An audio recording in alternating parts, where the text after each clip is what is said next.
Am I actually transgender? Am I trans enough to transition? Doubt creeps in for many of us, and it can greatly delay our coming out and our transition. But why do we do this? And more importantly, what can we do about it? As many of you probably already know, transition can be and often is quite scary. It's a big life change. Me coming out as a trans woman meant that everyone in my life would see the real me. They would see a part of me that they had never seen before. It's vulnerable. There's a high risk of rejection, discrimination, and in some cases even violence.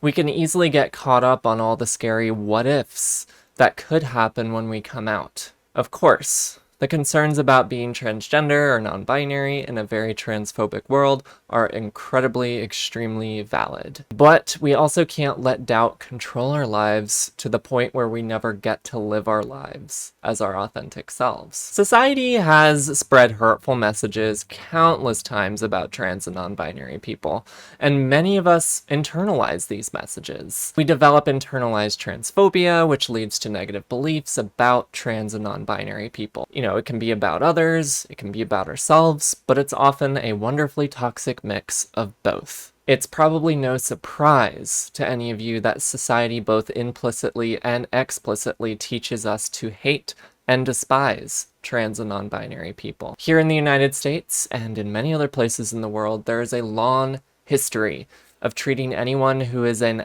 outsider as abnormal, as a freak, as mentally ill, as someone who is deserving of punishment. Trans and non-binary people fall outside of what society expects when it comes to things like gender and gender roles. Many of us grew up only seeing this negative representation, if any representation at all. Oftentimes it is this very common trope that trans women are actually just men in disguise that are designed to trick and trap cisgender men. That's obviously bullshit and it's incredibly gross. But when we constantly hear these messages that tell us it's wrong to be who we are, I don't think anybody can blame us if we start to believe it. And part of this doubt that creeps in can be denial that comes from a lot of these messages. It's scary to be non-binary or trans in this world, so maybe we might tell ourselves, my life will be easier if I just try to repress it. I'll be saving myself from lots of pain from a very hostile world. As I and so many others have talked about, though, repressing these feelings, it does not really work, not in the long run. It's a very short-term solution. For me, every time I tried to repress my identity as a woman, my desire to transition, it always came back. And not even just that, it always came back stronger. The woman inside of me didn't just go away. She wanted to come out more and more with every passing year. Every passing year, she just got more and more impatient, and it flooded closer and closer to the surface. For many of us, myself included, it gets to this point where we are so miserable that we realize we have to make a huge life change. For me, as I mentioned, it was transition or eventual suicide. I wanted to at least give myself the chance of having the possibility of a happier life. I didn't know, nothing's guaranteed, but I wanted to at least try. But even when we finally start accepting this, like, okay, I'm transgender, okay, I need to make a change in my life, the doubt will likely still be there.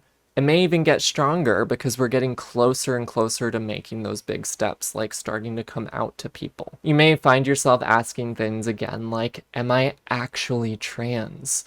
Or am I trans enough to be worthy of transitioning? Is it worth going through that? You may scour the internet and not find anybody who's exactly like you, and that can further the doubt even more. These days, it may be easier to find people on the internet that more closely match our journeys, but it can still be a struggle to find somebody who's come through like all of the exact same things, all the exact same thought processes coming out at the same time, all these things, and it can still be a little alienating, even if we can find some similarities in people. We have to remind ourselves that this doubt, it keeps us unhappy. We could even see this doubt as a tool of an oppressive society, because it's society that has played a huge role in us having this doubt in the first place.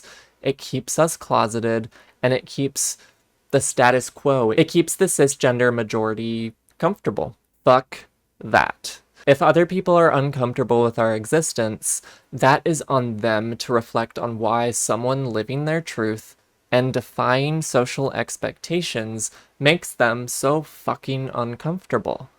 We should not remain in pain just to keep people who don't care about us comfortable. Remind yourself, regardless of how you identify, if you are a trans woman, you are valid. Full stop. It does not matter where you are in your transition. It does not matter if you've come out to nobody but yourself. It does not matter what social or medical transition steps you have or haven't taken that you do or don't want to take. And the same goes for trans men. The same goes for non-binary people. You are all valid. Constantly reminding yourself that you are valid is one of the first things that you can do to really help challenge this doubt. I've talked about some of these next things many times in previous videos, but I think it's too important to not reiterate, and a lot of these things can be applied to a lot of our struggles and our transitions.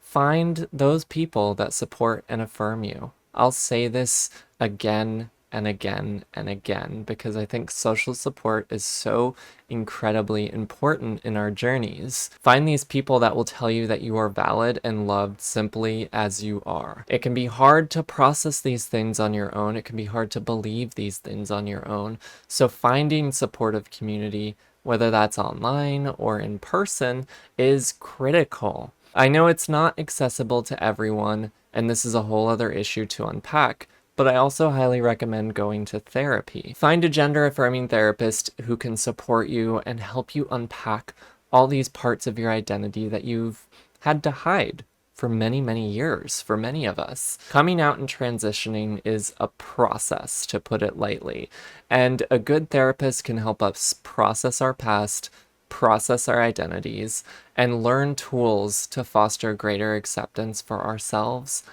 and others in the community. A good therapist can also get you connected to other resources that you might want in your transition. Things like getting connected to community support groups, or getting connected with places that can help you meet your social and medical transition goals. This doubt we have is often deeply ingrained, and it will take some time to unpack, and it will likely never fully go away. But finding a great therapist, finding the people who can support you, and being able to remind yourself that you are valid, reminding yourself of all your strengths, all you've overcome, and reminding yourself how important it is to live authentically. All these things can greatly help towards building that confidence in who you are, so that doubt will gradually creep in less frequently and less intensely. And as I often say, these things are obviously easier said than done. But you don't have to do it all at once, and you don't have to do it alone. Find the transition pace that works for you, and find the people that you can take with you on your journey. The journey is difficult, but it is so incredibly rewarding. At this point in my transition, I know that transition was the right thing for me, and I know it was the best thing I've ever done for myself. And I have absolutely no doubt about that. So let me know what you think. What doubts have you struggled with? What have you found to help challenge these doubts? And what people in your life have helped you in your transition, helped you build confidence, and helped you in this process of really challenging these doubts? Let me know all of this and more down in the comments below. And as always, Tipsy and I love you all and hope you're staying safe and sound. If you have not done so already, please be sure to give this a huge thumbs up and hit that subscribe button and notification bell. I love you all. Bye for now.